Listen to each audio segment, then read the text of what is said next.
The day that turns your life around. The day that turns your life around. And under this subject, we're going to talk about the emotions that can change your life. Human beings are emotional creatures, and emotions are powerful for life change. Now, of course, emotions are so powerful they can go either way on you. Emotions can either build or destroy. So you really have to employ emotions properly. We call civilization the intelligent management of human emotions. If you can intelligently apply your emotions in the right direction, no telling what can happen. Could turn your life around one day would be sufficient. So we'll talk about those. Okay. Now that's a lot to cover in one evening, but we'll keep at it here and see if we can't get it all done. I'd like to have you now jot down the theme of the seminar. Every seminar should have a theme, I guess. We've got one. It's on some of our literature if you happen to notice it, but if you didn't, for your notes, here it is. The theme of the seminar goes like this. The major key to your better future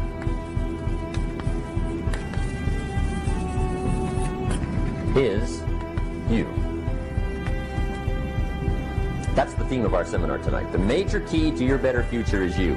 And I'd like to have you underline two words just to give it some added punch. Underline the word major and the word you,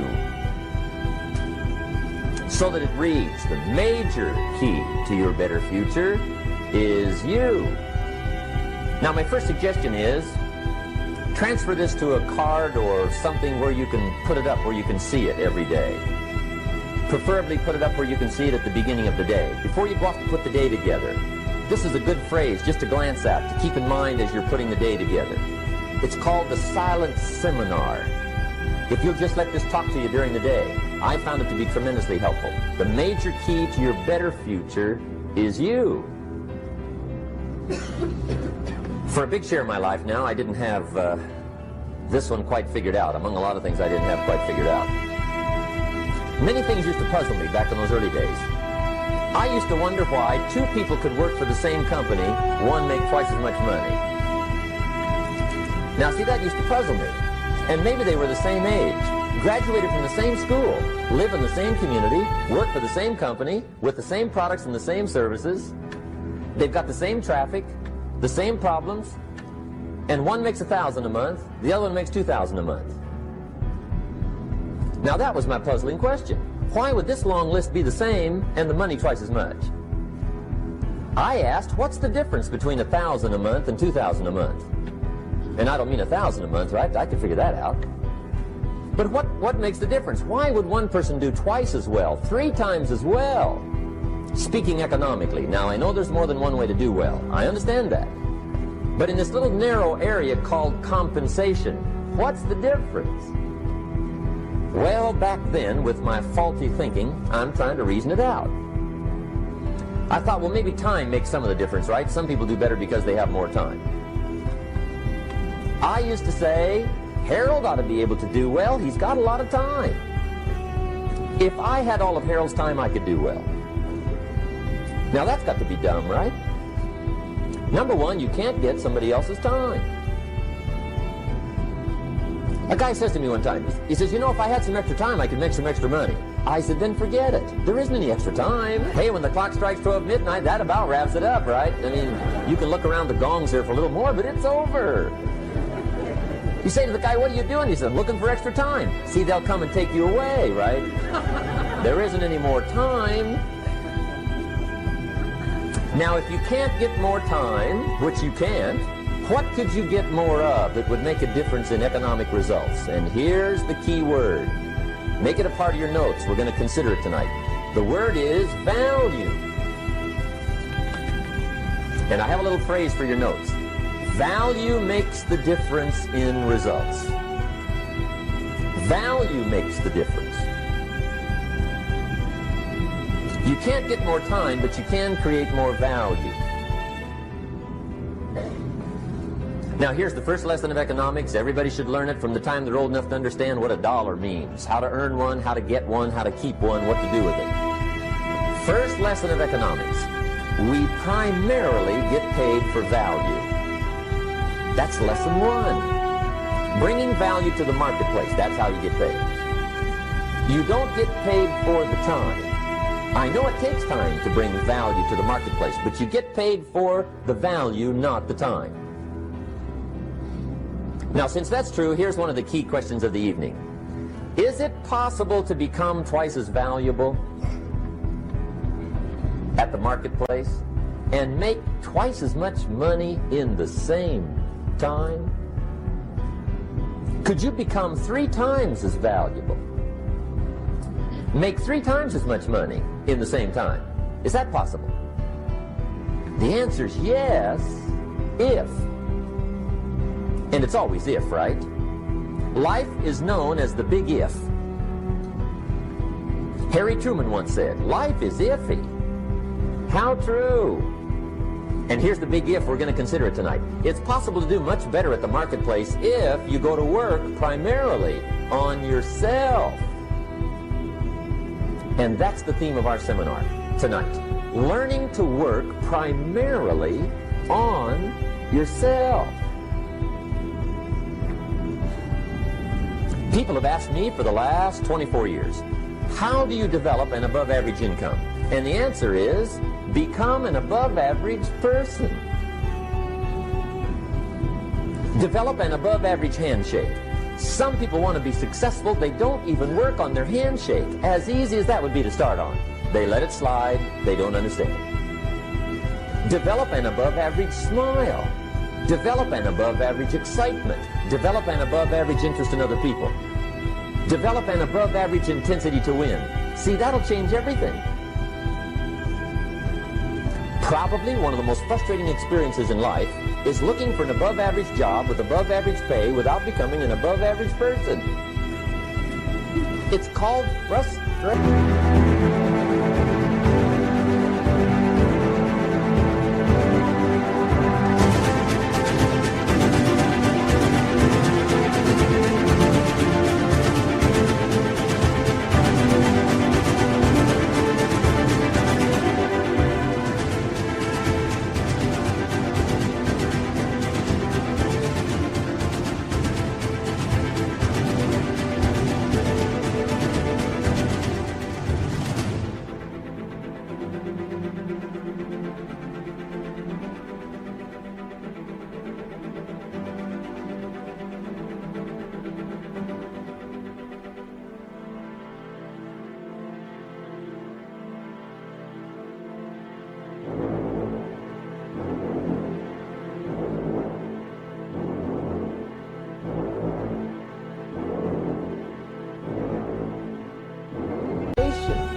And Mr. Schoaf gave me probably the greatest clue he gave me when I first met him. He said, Jim, if you want to be wealthy and happy the rest of your life, just learn this lesson well.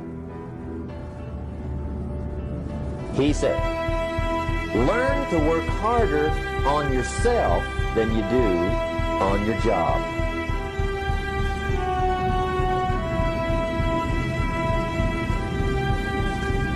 Then Mr. Schoaf gave me probably one of the most important clues among so many things he taught me, but this was in those early days. Mr. Schoaf was very kind, but he was also very abrupt. And he had these interesting questions to ask. I'm giving him a little rundown one day on how things hadn't worked out for me. He said, Mr. Rohn, I've got the answer for you if you will listen carefully. And listen carefully I did that day and for the next 5 years. If somebody's wealthy and happy, you gotta listen. He said, Jim, I've only known you a short time. But he said, it's already my honest opinion that for things to change for you, you've got to change. That wasn't quite the answer I was looking for. But that's the answer he gave me, and I pass it along to you on this warm summer evening in Anaheim, California, 1981. For things to change for you, you've got to change.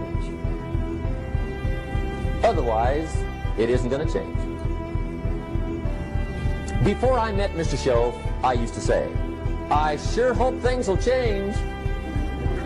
Right? That seemed to be my only hope. If it isn't going to change, I'm in serious trouble. And then I discovered it isn't going to change, so I'm in serious trouble.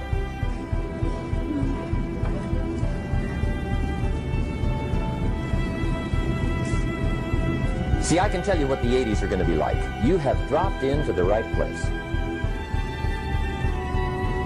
I did a seminar one time for Standard Oil executives and management in Honolulu. And we're having a conference one day on this big conference table. And one of them said to me, Mr. Rohn, you know some fairly important people halfway around the world. What do you think the 80s are going to be like? I said, gentlemen, I do know the right people. I can tell you. So they all listened very carefully. And I said, gentlemen, based on my wide experience, I can really honestly say to you, in my opinion, in the 80s, it's going to be about like it's always been. Aren't you glad you came? That's inside. I don't pass that around just everywhere. Now, of course, I said that to make a point, but I also said it because it's accurate. It's going to be about like it's always been. It isn't going to change. The tide comes in, and then what? It goes out for 6,500 years that we know of, recorded history, and probably long before that. So it is not going to change. It gets light, and then what? It turns dark. 6,500 years. See, it's not likely to change. And we're not to be startled by that. If the sun goes down, the guy says, what's happened, what's happened? It means he hasn't been here long, I guess, right? It always goes down about this time. The guy says, well, I don't like that arrangement. Well, you got to talk to somebody besides me, right? It gets light, then it turns dark. In rotation, the next season after fall is what? Winter. Pray tell, how often does winter follow fall? Every year regularly for the last 6,500 that we know of. See, it is not going to change. Now, some winters are long, and some are short, and some are hard, and some are easy, but they always come right after falls. It isn't going to change. Sometimes you can figure it out, sometimes there's no way to figure it out. Sometimes it goes well, sometimes it gets in a knot. Sometimes it sails along, sometimes it gets in reverse. See, that's not going to change. The last 6,000 years reads like this: opportunity mixed with difficulty. That's how it reads. It isn't going to change. The man says, well, if it isn't going to change, how will my life ever change? Answer, when you change. And whether I'm talking to high school kids or business executives, my message is always the same. And it goes like this: the only way it gets better for you is when you get better.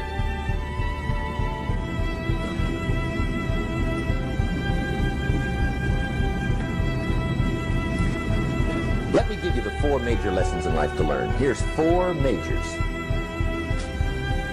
It's good to study the majors. In our weekend seminar we teach, some people don't do well because they major in minor things. You've got to be on the lookout. At the end of every week, end of every month, you've got to check, make sure you're not spending major time on minor things. We go through that whole series. Majors and minors. Now, let me give you 2 phrases before we get to the 4 majors. This will set it up and you'll see where I'm going. 2 key phrases for your notes. Here's the first one. Life and business is like the changing seasons. That's the first phrase. Life and business is like the changing seasons. One of the best ways to describe life, it's like the seasons. Frank Sinatra sings, life is like the seasons. Now here's the second phrase. Very important. You cannot change the seasons, but you can change yourself. You can't change the seasons, but you can change yourself. And see, that's how life gets better for you, not by chance, but by change. Now, here's the 4 major lessons in life to learn. I've got my first book finished. Came out a couple of weeks ago. This is in it, the 4 major lessons in life to learn. Here they are. Number 1, learn how to handle the winters. That's lesson 1. They come right after falls with regularity. Some are long and some are short and some are hard and some are easy, but they keep coming.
You must learn to handle the nights. They come right after days. You must learn to handle difficulty. It comes right after opportunity.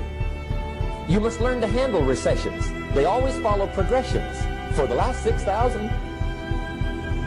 See, it isn't going to change. The lesson you must learn is how to handle it. And there's all kinds of winters, right? The winter when you can't figure it out. The winter when it all goes smash. The winter when it turns belly up. The winter when it won't work, when you've run out of money and you've got a broken heart. See, those are winter times. There's all kinds. Economic winters, social winters, personal winters. When your heart is smashed in 1,000 pieces and the nights are unusually long, your prayers seem to go no higher than your head. It's wintertime. Barbra Streisand sings, "It used to be so natural to talk about forever, but used to be's don't count anymore. They just lay on the floor till we sweep them away.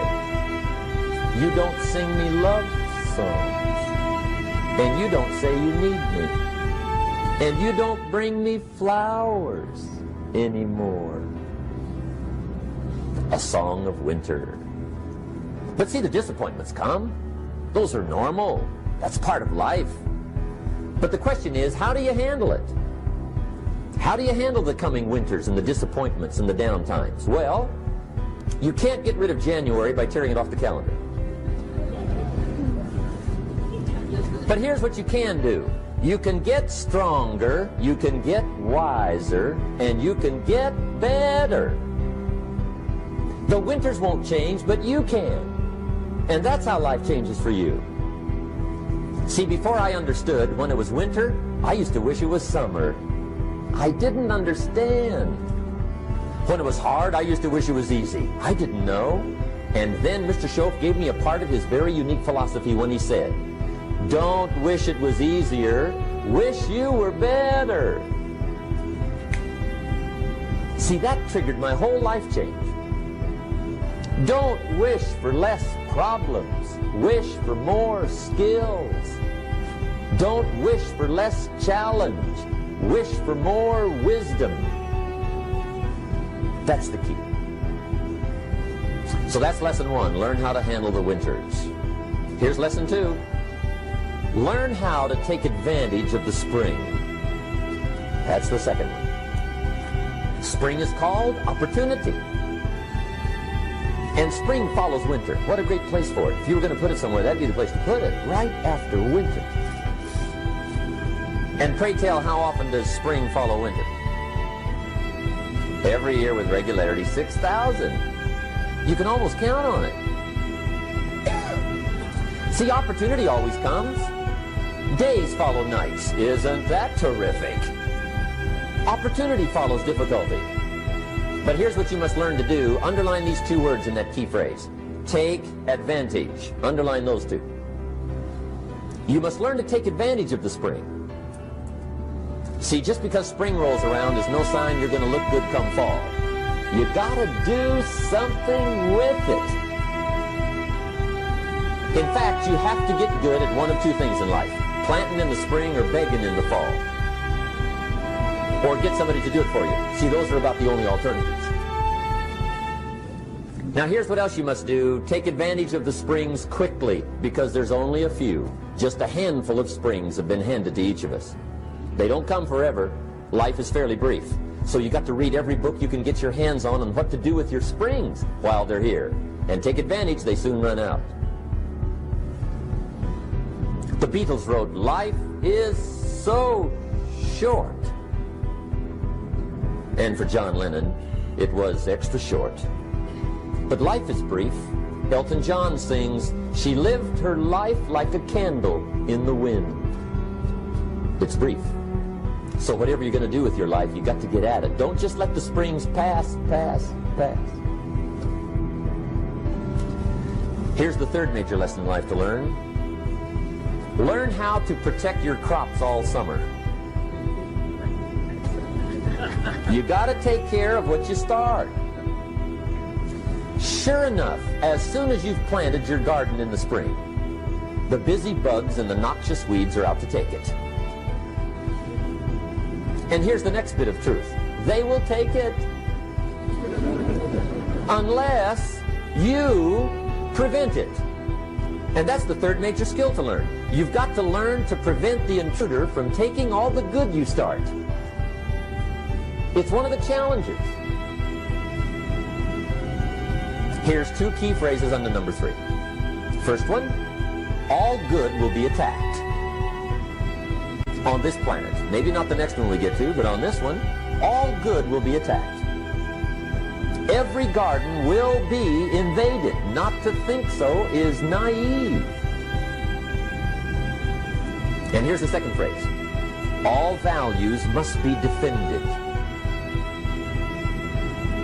Political values, social values, community values, family values, marriage values, friendship values, business values. Every garden must be tended all summer. 3rd major lesson. Now here's number 4. 4th major lesson in life to learn. Learn how to reap in the fall without complaint. Learn to reap come harvest time without complaint. Take full responsibility for what happens to you.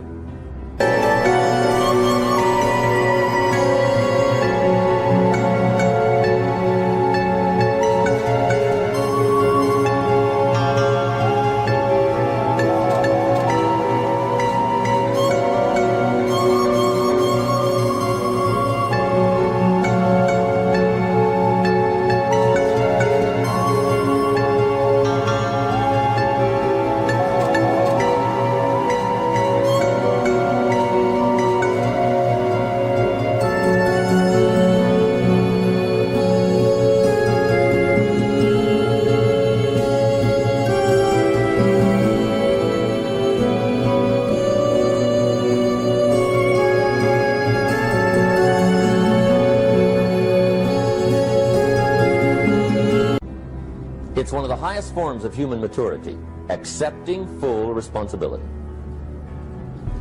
It's the day you know you've passed from childhood to adulthood, the day you accept full responsibility. And another note, learn to reap in the fall without apology. Without apology if you do well, and without complaint if you don't. That's maturity. I used to have that long list of reasons why I wasn't doing well.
To explain.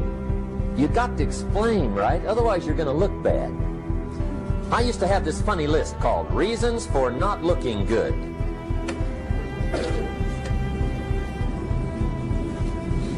I used to blame the government. I mean, you can believe that or not. It was at the top of my list. I had a lecture second to none. The government. That was on my list. I used to blame taxes. Look what you got left after they take everything. And they expect you to do well. That was on my list then. Prices, that one's easy, right? You walk into the supermarket with $20, come out with a little half bag. So I had that on my list. I used to blame the weather. I blamed the traffic. I used to blame my car. I blamed the manufacturers. I used to blame the company. I blamed company policy. I used to blame the training program. I blame my negative relatives. They were always putting me down.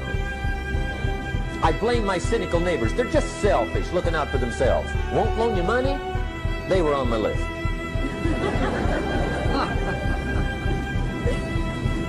I used to blame the economy. I blamed the community. That's a pretty good list for not doing well, isn't it? I thought it was good.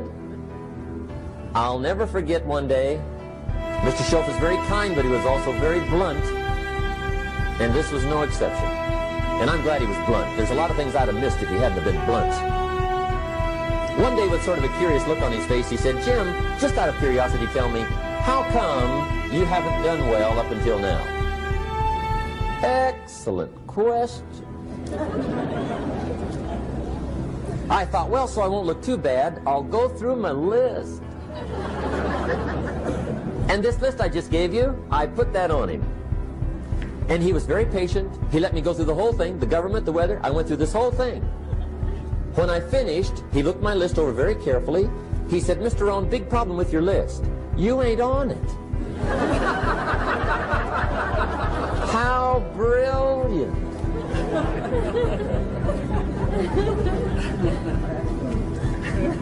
When I went to work for him a few months later, I learned very quickly to tear up my list, reasons for not doing well, and I threw it away. And I got me a fresh piece of paper.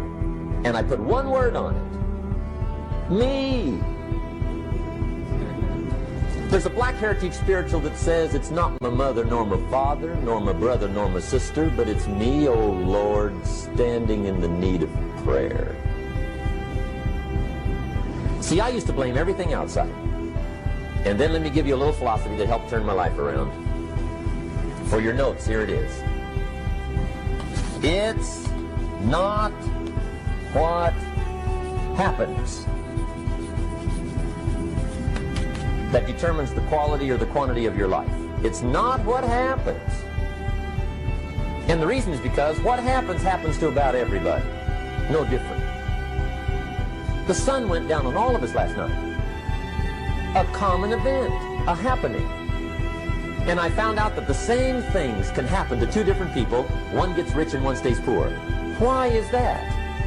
It's because it's not what happens, but rather it's what you do that changes everything. So that's a key phrase. It's not what happens, it's what you do. What happens is about the same. You might put that in parentheses here. Same. What people do, that's what's different. Anything can happen, right? Everything can happen. I've heard all the stories. I've been one of the stories. Hey, we could all tell stories all night long, right? Happening.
Anything can happen. Have you heard of Murphy's Laws? Anybody here heard of Murphy's Laws? Okay, most of you have. Murph had these laws. One of them was, if anything can go wrong, it will. That's one of Murphy's Laws.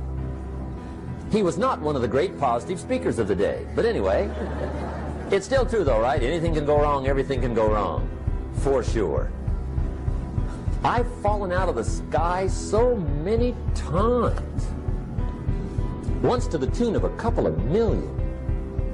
Devastating. Took me a while to survive that one. Now, it wasn't all that much, but it was all I had. I mean, that's when it's much, right? When it's all you got. If you got 3, 2 go, you got 1 left, you ain't looking that bad. But when it all goes, has anybody been there when it all went? Anybody? Come on, the rest of you liars. Go ahead. Hey, we've all been there, right? When it all went. Of course, it used to be a long time ago, right? When you ran out of money, got to 0, you were all through. Heck, now you can whistle right on by 0, right? I mean, they will bury you. That's what they will do.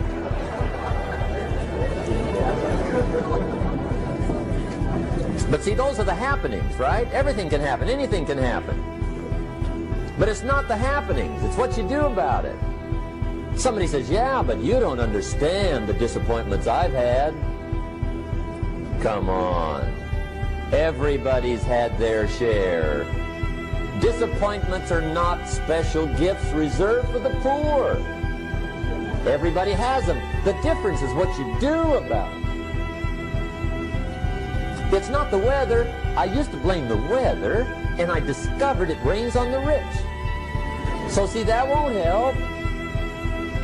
2 men wake up one morning, there's a rainstorm on. One of them looks out his window, sees the rainstorm, and he says, wow, what a storm. With weather like this, they can't expect you to go out and make sales.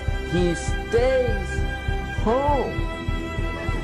Same morning, the other guy looks out his window, sees the same storm, says, wow, what a storm. But he says, you know what, with weather like this, what a great day to go out and make sales. Most everybody will probably be home. Especially the salesman.